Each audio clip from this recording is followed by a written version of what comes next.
Hello viewers, welcome to my channel. ఇవాళ నా video వచ్చేసి అయితే మేతి బరడా చేస్తున్నాను అనమాట. యాక్చువల్లీ ఇదైతే మేతి కూర లేకుండా చేస్తామన్నమాట. అంటే ఎక్కడ ట్రావెలింగ్కి వెళ్ళినప్పుడు అలా కూడా స్టోరేజ్ చేసుకోవచ్చు అనమాట. ఒక 1 వీక్ 10 డేస్ అట్లా ఉంటుంది.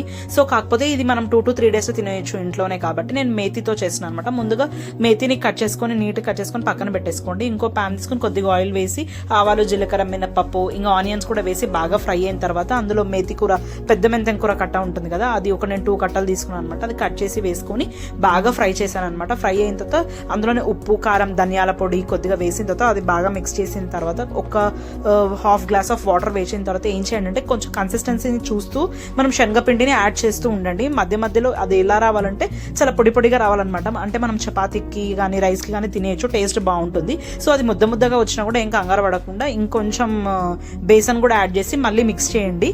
And bye, please subscribe to my channel.